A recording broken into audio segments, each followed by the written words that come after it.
Bonjour les secondes et bienvenue sur Mettez-vous au travail. On se retrouve pour cette deuxième semaine des vacances de printemps pour faire des révisions essentiellement sur les statistiques au début de la semaine et on verra par la suite sur quel thème nous aborderons les mathématiques. De nombreux élèves de la classe de seconde 8 m'ont demandé ce soutien, surtout des élèves qui voulaient aller en filière technologique STI2D ou STMG. Concernant les STI2D, sachez que vous trouverez des fiches de cours pour les élèves sur les nombres complexes, ce que je fais cette semaine. Ça peut vous aider, vous pouvez être curieux et aller voir de quoi ça parle pour vous avancer un peu pour l'année prochaine par exemple. Mais aujourd'hui nous allons reprendre un petit peu la séquence sur les statistiques.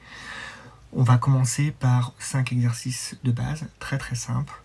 Il va falloir reprendre le cours sur les statistiques. Alors donc là, je vais vous faire confiance et je vais essayer de voir si vous arrivez à retrouver les cours qu'on avait pu faire ensemble au deuxième trimestre. Je vais relire avec vous la feuille d'exercice. Donc aujourd'hui c'est assez simple, je vous donne une feuille d'exercice pour voir où vous en êtes sur le vocabulaire et sur les notions simples de statistiques. Demain on poussera un tout petit peu plus loin sur des statistiques et l'échantillonnage et on fera des petits rappels sur les effectifs cumulés croissants, effectifs cumulés décroissants et ainsi de suite. Je vous montre la feuille d'exercice sur laquelle vous devez travailler pour demain. Attention, elle apparaît. Donc, vous voyez, premier exercice, vous allez avoir un tableau. Donc, je rappelle que ce tableau, c'est ce qu'on appelle une série statistique. Donc, on a différentes valeurs et on a des effectifs qui sont liés à cette valeur. Donc, par exemple, la valeur 1 apparaît 2 fois. C'est comme si, par exemple, vous aviez eu un contrôle, vous avez eu 2 fois la note 1. Et dans le tableau, on met pour la note 1 un effectif de 2 parce que vous avez eu 2 fois la note 2. On vous demande de calculer la moyenne de la série. Bon, ça, c'est pas très compliqué. Là, ceux qui auraient des difficultés pour calculer une moyenne, je vous demande d'aller rechercher votre définition. C'est là on est dans la moyenne pondérée, donc on a des effectifs. Après, on vous demande de calculer la médiane et l'écart interquartile.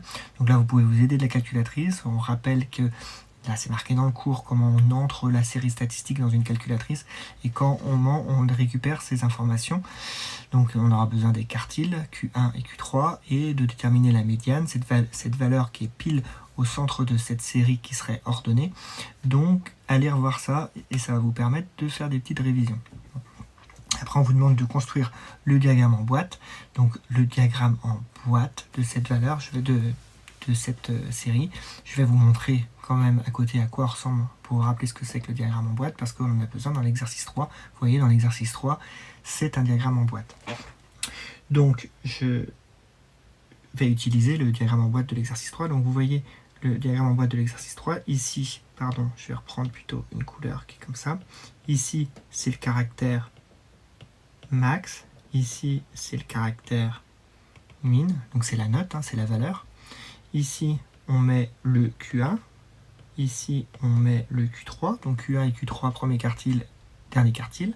Et la ligne qui est ici, la valeur qui est là, c'est ce qu'on appelle la médiane. Ça nous permet de représenter la série statistique sous forme d'un diagramme en boîte et de l'interpréter et de pouvoir donner une interprétation de ces valeurs par rapport au placement de ces différentes valeurs descriptives sur cet axe. Vous voyez, c'est pas très compliqué, il faut que vous fassiez un diagramme de ce style-là.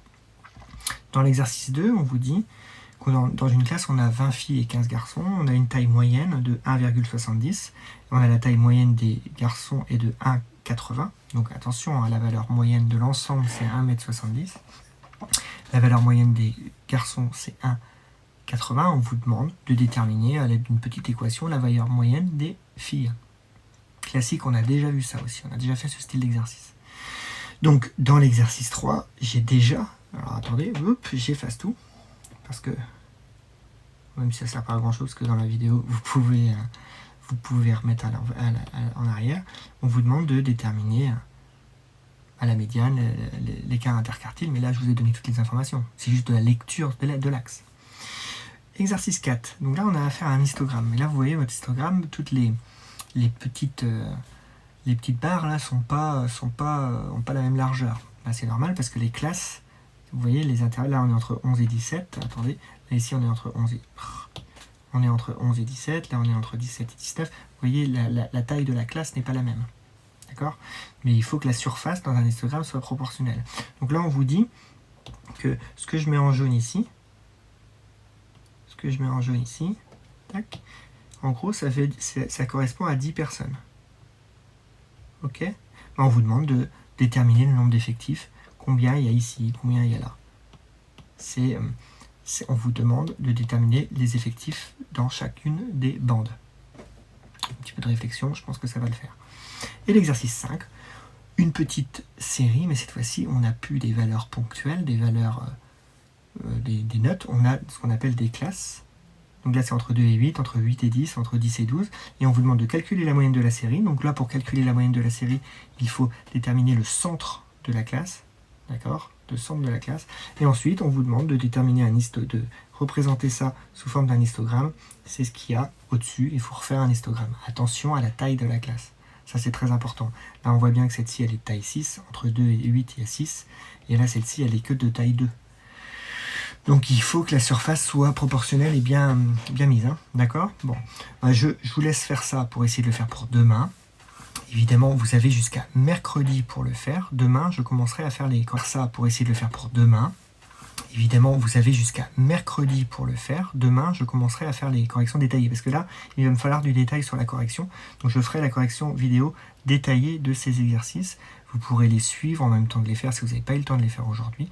Là, déjà, ça nous permet de faire de grosses révisions entre médiane, moyenne, quartile, écart interquartile et diagramme en boîte. Demain, à la suite de correction d'exercice, je vous mettrai des choses sur les effectifs cumulés croissants, les effectifs cumulés décroissants et les fréquences, et afin de faire les polygones des effectifs. D'accord? Comme ça, on aura déjà fait tout le panel sur la séquence sur les statistiques. Je vous dis à demain. Bon courage, je reste à votre disposition. C'est l'exercice de soutien. On a déjà vu ça. Bon, ça devrait le faire facilement. Bon, je vous souhaite bonne journée. Et surtout, n'oubliez pas, battez-vous au travail.